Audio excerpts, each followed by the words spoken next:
Bonjour à tous, aujourd'hui je voulais parler d'un outil qui m'a beaucoup plu. C'est pour ça que je fais une vidéo rapide parce que ça m'a semblé intéressant pour vous. Donc cet outil, je vais le révéler dans quelques secondes, mais il permet de mettre en place tout un tas de pop-up sur votre site. Des pop-up, ce qu'on appelle aussi des welcome mats, bref, tout un tas d'outils qui vont permettre à un moment de se connecter avec votre audience et de demander, en échange d'un bonus, d'un webinaire ou peu importe, de demander l'adresse email, ce qui va vous permettre ensuite d'établir une relation, d'aller le nurturer, comme on dit, l'évangéliser, que ce soit à travers du marketing automation, donc des outils un petit peu plus compliqués, ou soit simplement à travers des newsletters hebdomadaires ou mensuels. Donc ça, c'est un outil qui est quand même fondamental, surtout si vous avez du contenu sur votre site, que vous avez un blog concrètement. Et vous ne pouvez pas vraiment vous en passer. Jusqu'à maintenant, moi j'étais sur Sumo. C'est un outil qui est toujours excellent, je le recommande sans problème. Mais il y a quelques semaines, j'ai testé ce nouvel outil qui s'appelle ConvertBox. J'ai une offre assez intéressante, je vous donnerai le lien juste après. Et donc ConvertBox, je l'ai testé un petit peu en mode geek du marketing pour voir un petit peu les fonctionnalités.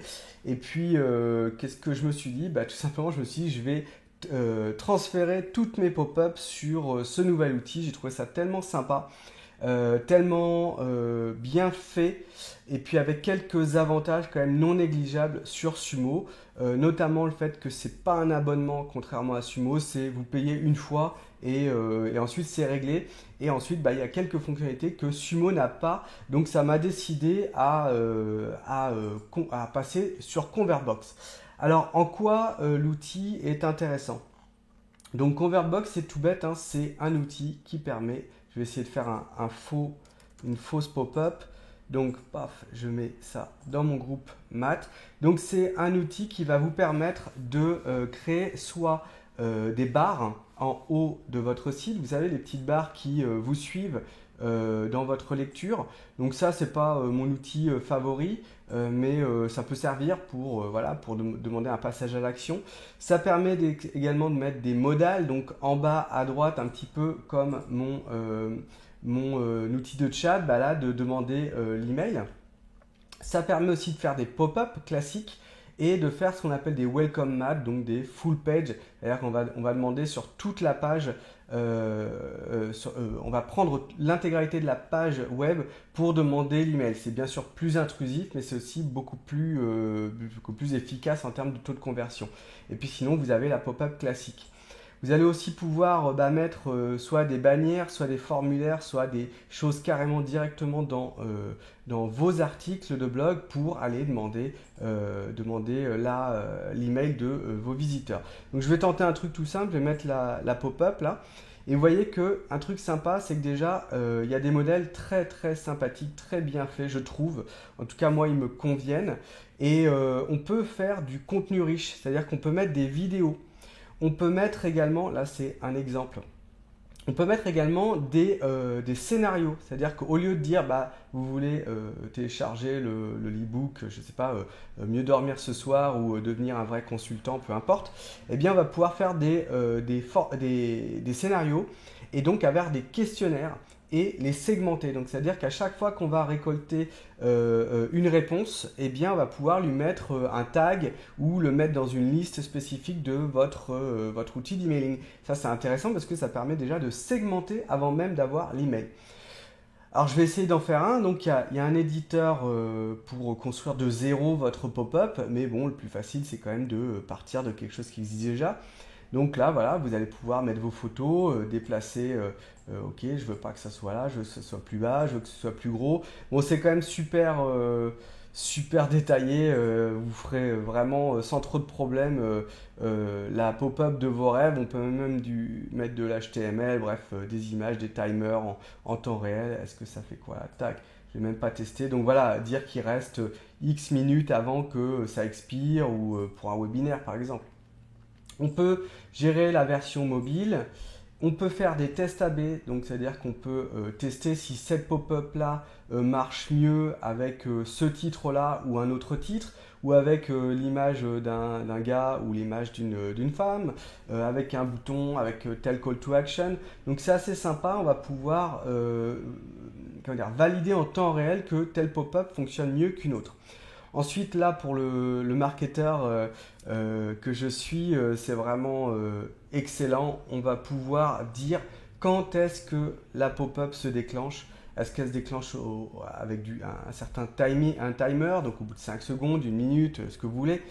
Est-ce que ça se déclenche quand la personne scrolle dans la page? Donc par exemple, si elle a été à 5% ou 20% de l'article, comme ça on ne l'interrompt pas au tout début. On va pouvoir faire passer l'activer quand il y a une période de non-activité. Donc quand la souris ne bouge pas pendant, je sais pas, 1 minute, 2 minutes, 3 minutes. Quand la personne s'en va, c'est ce qu'on appelle l'exit intent. Donc quand je bouge ma souris.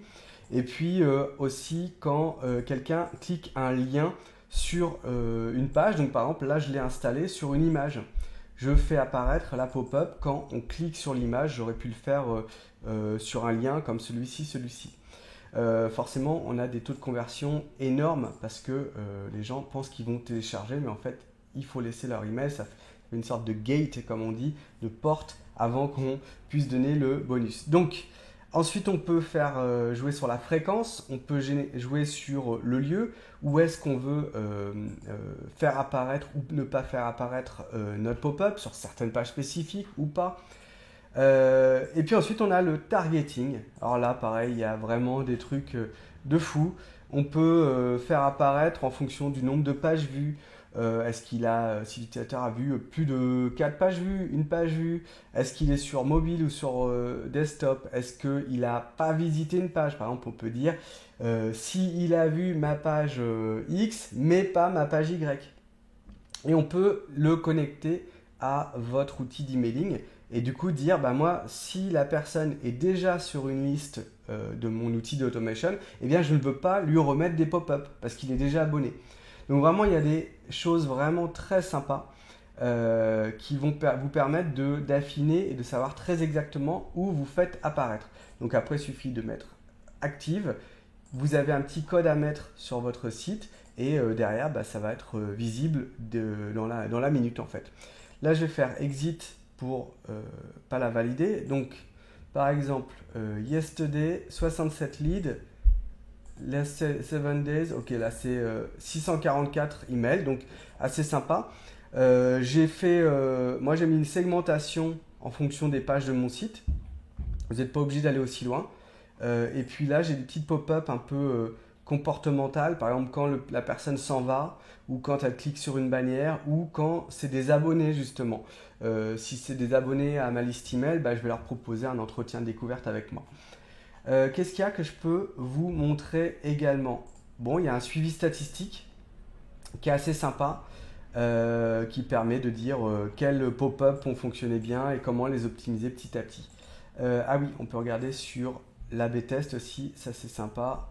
A/B test, donc par exemple je vais sur une pop-up un peu basique, j'ai fait un A/B test, donc j'ai testé 2 variantes, par exemple j'ai testé une bleue et une blanche, et il se trouve que la blanche eh bien, fonctionne beaucoup mieux. Donc, a priori, eh bien, celle-ci, il faut que je l'éteigne. Voilà. Donc, c'est comme ça qu'on optimise petit à petit et qu'avec le même trafic, eh bien, on va avoir de meilleurs résultats. Maintenant, je voulais vous présenter ma petite offre. Donc, il faut aller sur https://wmarketing. Hop, attendez, je vais y aller et je vais vous donner l'adresse après. Convertbox. Donc, https://www.webmarketing-conseil.fr/installer/convertbox. Je vous mets le lien dans les commentaires et dans la description de la vidéo. Et là, en fait, vous aurez l'accès à la version à vie. Alors, ça a un certain coût. Je ne peux pas vous redire exactement combien c'est. On va regarder. Moi, je l'ai pris direct, franchement. Voilà, 495$ en une fois, mais il n'y a pas d'abonnement. Et du coup, ça, quand même, c'est intéressant. Ça veut dire que sur une année, ça vous fait du 40$ par mois. Et ensuite, c'est payé, quoi. Donc, vous payez en une fois et vous êtes bien. Moi, franchement, je le mets en relation avec ce que ça me rapporte. vous avez vu mes stats, j'ai à peu près, voilà, c'est du 3-4 000 emails qui sont collectés chaque mois avec cet outil-là. Donc, enfin, je ne me suis pas posé la question. En fait, je l'ai acheté et ça m'évite d'avoir un abonnement ad vitam aeternam. Donc voilà, je vous mets le lien dans la vidéo, sous la vidéo, et j'espère que vous avez apprécié et que vous lâcherez un petit like et un petit commentaire. Bonne journée.